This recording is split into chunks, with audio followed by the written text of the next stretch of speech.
this is so weird to me because then it's like, are Pokemon cards the most safe thing? Like they're the most ideal. It's a card. It's super easy to stack them. They don't take up a lot of space, and they retain a lot of value. And there's no system of records for them, which is really important because no one has to know that you ever got these cards from anyone.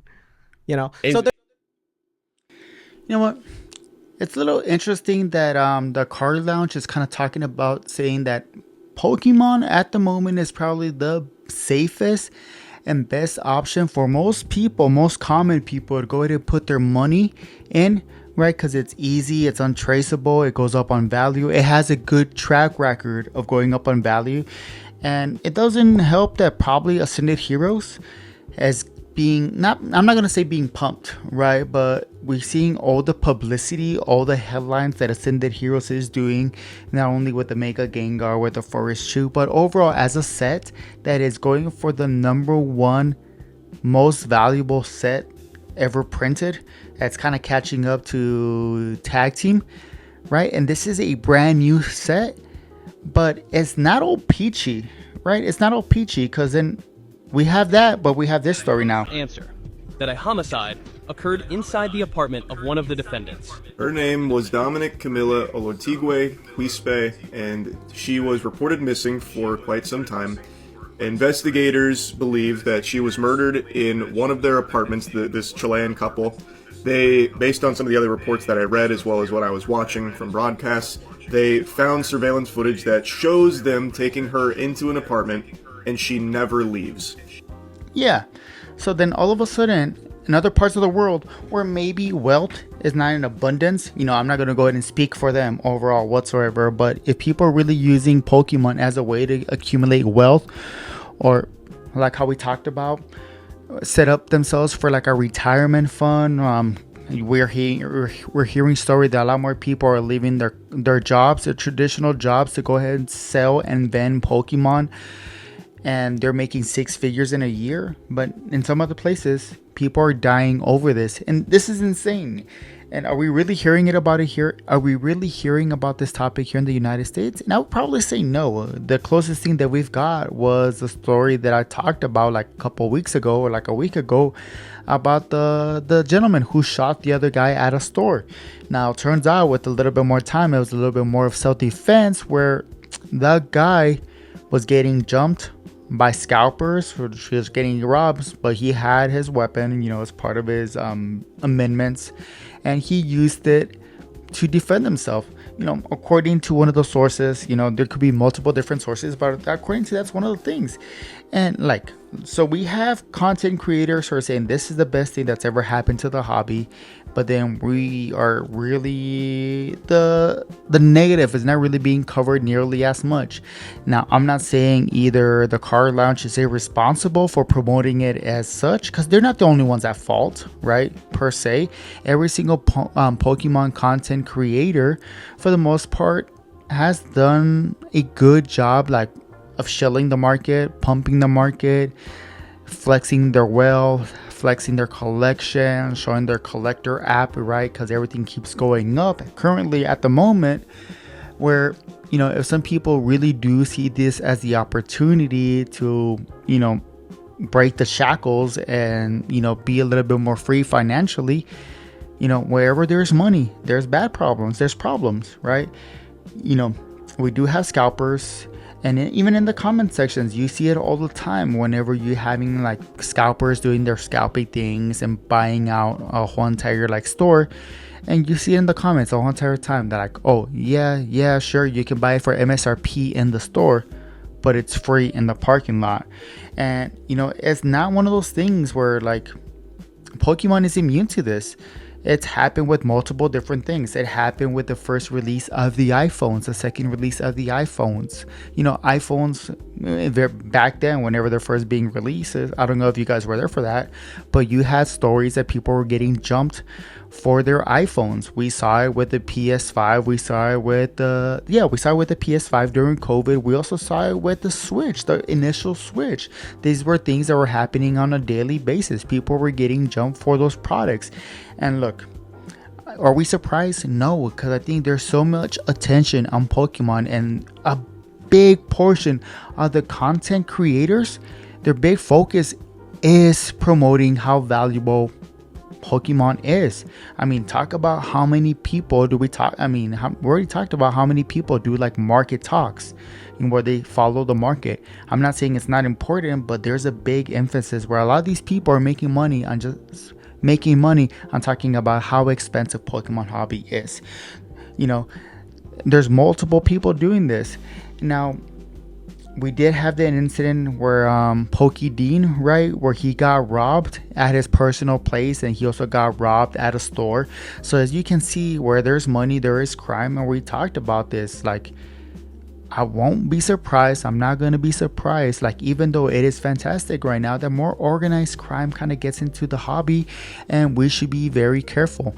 Look, I don't know how it is for you guys at least, but here in El Paso, we don't have big conventions like Front Row, Collecticon, or anything like that. We are having our Sun City collections every single month or every other month. I think for right now, it's like every single month.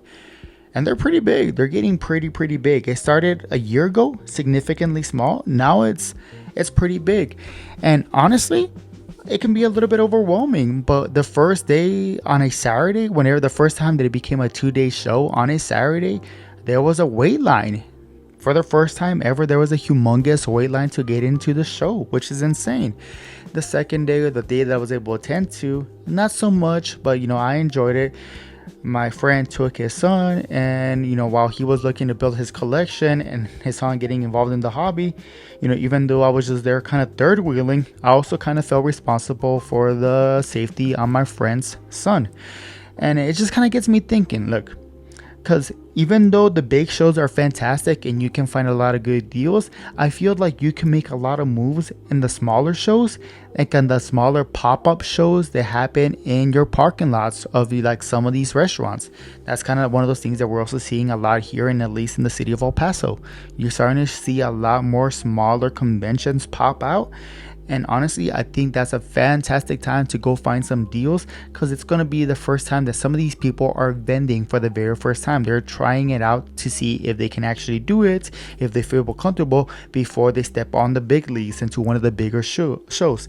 I think that's smart. I think that's fantastic. And I think like a lot of people should really do that. Use the stepping stone convention before they move up big, right? But these parking lot conventions, if you really think about it, looking outside in, right? There's not much safety. Look, would I advise people to try to go rob a convention in the state of Texas? No, that would be dumb. The state of Texas is an open carry state, right? And a lot of people do have their arms concealed. And with all the political tensions that we do have on a day-to-day basis, I'm not surprised I wouldn't be surprised if more people are packing on a day-to-day basis, where if they try to do something like that, rob a public place just for Pokemon cards, that things could escalate quickly, and all of a sudden their collecting journey might be cut, right? It's a real possibility, right? But if that's something that we're going to be seeing, are we going to be seeing that kind of headlines going in the future? Like, I do think right now, this is probably the calm before the storm. And look, say all you want, and I think right now things are a little bit more relaxed, and the only thing that's really grabbing headlines on a day-to-day basis is how great Ascended Heroes is, right? And I already talked about it. I already talked about this before. Ascended Heroes, fantastic. After Ascended Heroes, Perfect Order really didn't continue the hype, right? In fact, a lot of people think that Perfect Order is a horrible set, but mostly because they're hearing the scalpers complain how they can't flip it. Think Chaos Rising will have a little bit of a hype in the very beginning, but I think it will slowly die down, just like Twilight Masquerade did for the Scarlet and Violet series. Greninja set with a lot of similarities. Now, if things continue to get crazy, or if situations like this keep getting crazy, then I'm not going to be surprised that whenever we do have the McDonald's collaboration, because the Japanese Burger Chew is one of the most iconic cards that we've had in this hobby, and it's going up on price, right? That a lot of people will see the same opportunity with whatever collaboration we have in the Western Hemisphere here in the United States with McDonald's. And just like in the same episode that in the car lounge we're talking about, like some of the things that people are collecting over there in Japan are things that we have here in the United States that they can't get at all whatsoever. Like, it could be collaboration cards like with McDonald's, simple things like that. I think one of the most hidden gems are going to be like the trick or treat set that we've had for a couple years right now. The set that no one liked, the one that people just didn't care for about. But Cosmo Hollow Swirls with a Halloween stamp might not seem very popular here, but graded copies everywhere outside of the United States. Now we're talking, because there's some people who will collect some rare cards that were those rare niches in different languages where they can go for a significant amount of money. But going back to the original topic, if McDonald's, whenever, I'm not going to be surprised if we hear about stick-ups or hold-ups or make certain McDonald's getting robbed of all their Pokemon merchandise. Honestly, I would probably bet on it. We're going to hear that certain McDonald's didn't give away any Pokemon cards during their collaboration period just because they didn't have them, because they got robbed. I'm not going to be surprised about that. I'm not going to be surprised if later on we're starting to hear a lot more stories about conventions, whether for they're big or small, getting robbed at the parking lot or not, because you can only have so much security in this. Some of these big some of these big vendors that we might be seeing at the card shows, I'm not going to be surprised if going forward they do have security for their stands, right? Because the hobby is bringing that much attention, is bringing that much money into the hobby, then maybe they might need some muscle to actually just gatekeep and keep the vendor safe, right? Because look, my collection not worth a lot, right? But I would give up my collection in order to keep my family safe. No questions asked, right? Kind of makes me wonder if the hobby continues going this big, is it even safe and responsible to take your kid to a convention if people are showing up with weapons? I'm just throwing it out there. I really hope it doesn't get to that level, right? But unfortunately, the way that the current situation that's with the current war that we're having overseas, and we're predicted of heading into a recession, or we do have recessions indicators, and we might be seeing some jobs lay off due to AI, or we're going to see the prices of everyday items like gasoline and food increase. I'm not going to be surprised if people turn into drastic measures. Just like how they were saying in the video, Pokemon cards are untraceable. They're not serialized. They're a piece of cardboard. So it wouldn't be too crazy to suggest that maybe people will start robbing Pokemon collectors, Pokemon vendors in small situations like this where they are extremely vulnerable, and they might be able to get away with it because they might not be able to locate those cards at the end, which is insane, right? Is that how crazy popular the hobby is? I mean, how do you guys feel about that? Does it make you feel does it make you question yourself? Does it make you think twice about maybe sharing the hobby with your kid, knowing that there's potential danger going into some of these bigger conventions? Do you feel safe knowing that your kid could be walking around with couple $1,000s in a binder? You have couple $1,000s in your binder, and then not to mention couple hundreds, couple $1,000s walking around in cash, right? Going into these conventions where, I hate to saying it, but you go into one of these conventions, well, at least here, there's no metal detectors. No one's patting you down, right? You go there, you pay a fee, which is also ridiculous. Sorry, man. How is Sun City, one of these shows in El Paso? I get it. I get it, right? But let me just rant a little bit. How is one of these smaller conventions charging an entrance fee whenever you have some of the bigger conventions in the world in different areas with no convention fee? I'm just saying, don't get me wrong. This guy who's running this show, smart for starting the trend, right? And he should get paid. But I'm also saying it's a little ridiculous. I'm just saying it's supposed to be a hobby, but you can show that that's kind of an indication that this hobby, there's huge money behind it, and it's just getting marketed. It's getting I can't think about it, that effing word, that word. So I'm not even gonna try, right? But I hope you understand what I'm saying. Like, the hobby is getting so popular that people, not only with Pokemon, but things outside of Pokemon, but that are Pokemon related, are making a lot more money. I mean, we're talking about, there's people who are making money for creating bumpers, wall art. We're talking about binders, edge binders, stickers. Like, Pokemon is extremely hot. I mean, I saw a video by Henry Poke Corner. He subscribed to the channel. Let's go.